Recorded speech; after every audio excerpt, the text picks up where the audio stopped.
नमस्कार दोस्तों। डीजीपी एक राज्य का सर्वोच्च पोजीशन होता है, हेड ऑफ पुलिस फोर्स। पर इस पोजीशन पर बैठेगा कौन, ये अपने आप में एक बहुत बड़ी जंग है। मेरिट के भी, पॉलिटिक्स के भी, और कहीं ना कहीं आप उस राज्य में हैं या नहीं है इसके ऊपर भी। क्यों?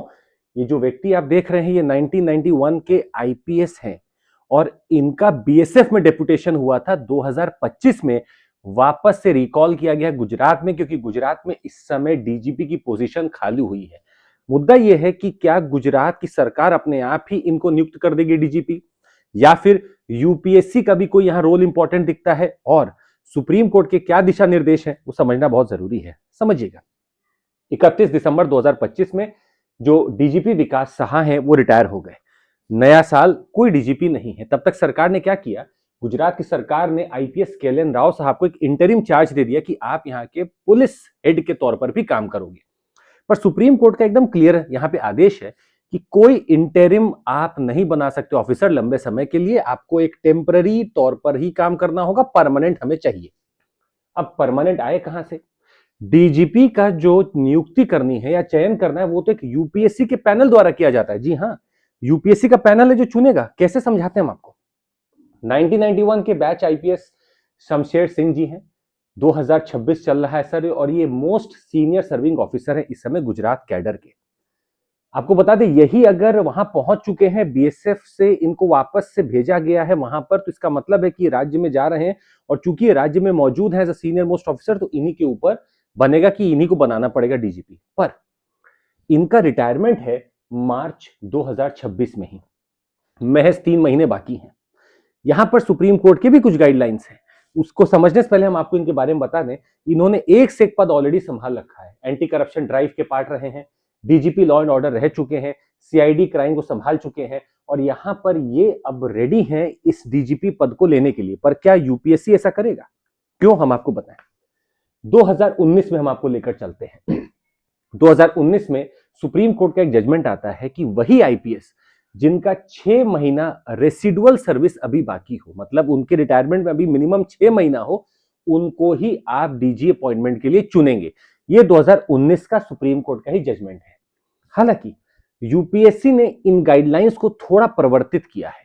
2023 की बात है, यूपीएससी ने गाइडलाइंस को परिवर्तित करते हुए कहा है कि कोई बात नहीं, अगर ऑर्डर ऑफ प्रेफरेंस में कोई व्यक्ति सबसे ज्यादा सीनियर है, मतलब वो डीजीपी लेवल 16 का अधिकारी है, तो सबसे पहले हम उसी को चुनेंगे, भले ही उसके पास 6 महीने से कम होगा। तो अब यहां पर रूल्स बदल गए हैं।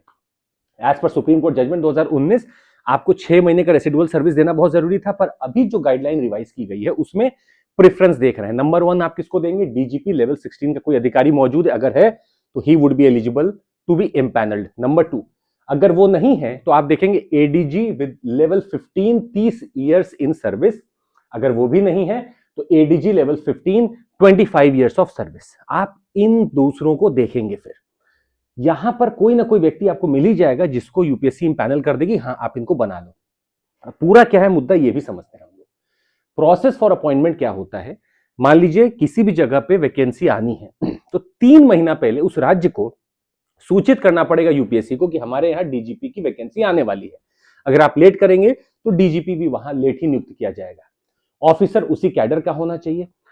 आप प्रेफरेंस देखेंगे, पहले डीजीपी रैंक लेवल 16, फिर लेवल 15, और लेवल 15 25 इयर्स ऑफ सर्विस का एडीजी आप देखेंगे, अगर ऊपर वाला नहीं है तो।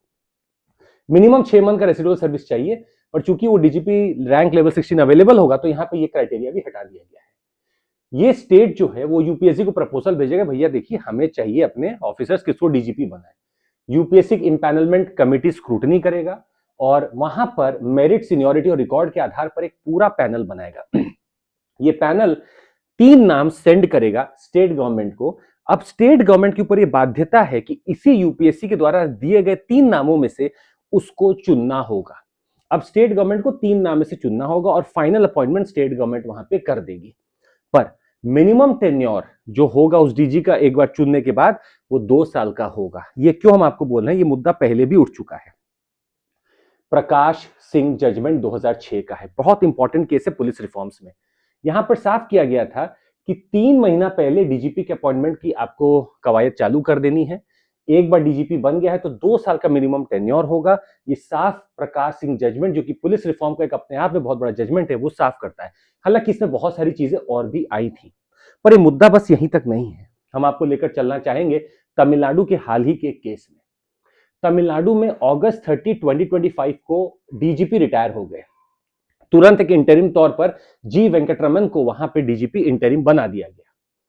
चूंकि सुप्रीम कोर्ट का ऑर्डर था कि आप टेम्पररी नहीं रख सकते हैं, आपको एक परमानेंट रखना होगा, तो यूपीएससी इंपैनलमेंट के थ्रू ही ये काम हो सकता था। लीगल प्रोसेस यही था कि यूपीएससी को आप नोटिस भेजेंगे कि सर देखिए हमारा खत्म हो रहा है डीजीपी का टर्म, और वो आपको 3 ऑफिसर्स का नाम बताएगा जिनमें से आपको चुनना होगा। आपने तो अपने मन से ही चुन लिया, ठीक है। यहां केस लेट हुआ, पर यूपीएससी के पास भेजा गया वैकेंसी, वहां से नाम आए। आपको पता है नाम कौन सा है यूपीएससी से? सीमा अग्रवाल, राजीव कुमार और संदीप राय राठौड़। मतलब वो नाम जी वेंकटरमन आया ही नहीं। अब यूपीएससी ने बोला आपको इन तीनों में से ही चुनना होगा।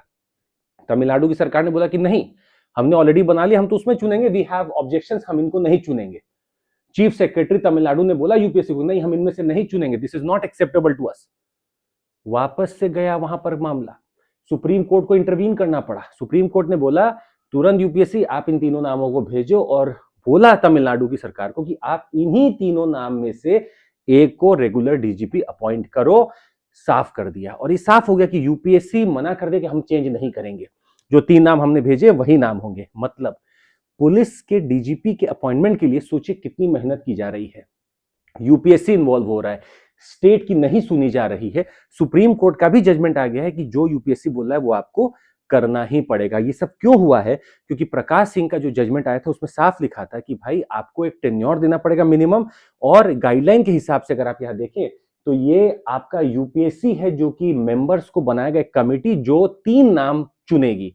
इसमें मेंबर्स जो होंगे वो होम सेक्रेटरी भी होते हैं, स्टेट के चीफ सेक्रेटरी हो सकते हैं, स्टेट के डीजीपी जो तत्कालीन है वो हो सकते हैं, और बाकी लोग हो सकते हैं। वो डिपेंड करता है यूपीएससी किसको चुन रहा है, पर यूपीएससी 3 नाम को भेजेगा, उन्हीं में से चुनना होगा।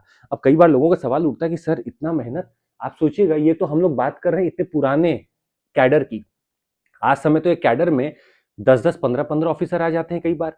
अब इनमें से कौन डीजीपी बनेगा पता ही आगे चलकर दिक्कत आएगी। मतलब हो सकता है आज से 25-30 साल बाद जब एक ही कैडर में 10 लोग होंगे या 8 लोग होंगे, अब किस बेसिस पे आप किसको डीजीपी बनाएंगे, ये सवाल बहुत बड़ा उस समय खड़ा होगा। उस समय तो चलिए, उस समय एक कैडर में 2 भर्ती, 1 भर्ती होती थी तो 1991 बैच के एक ही ऑफिसर मिल रहे हैं, 1989 बैच के एक ही ऑफिसर थे।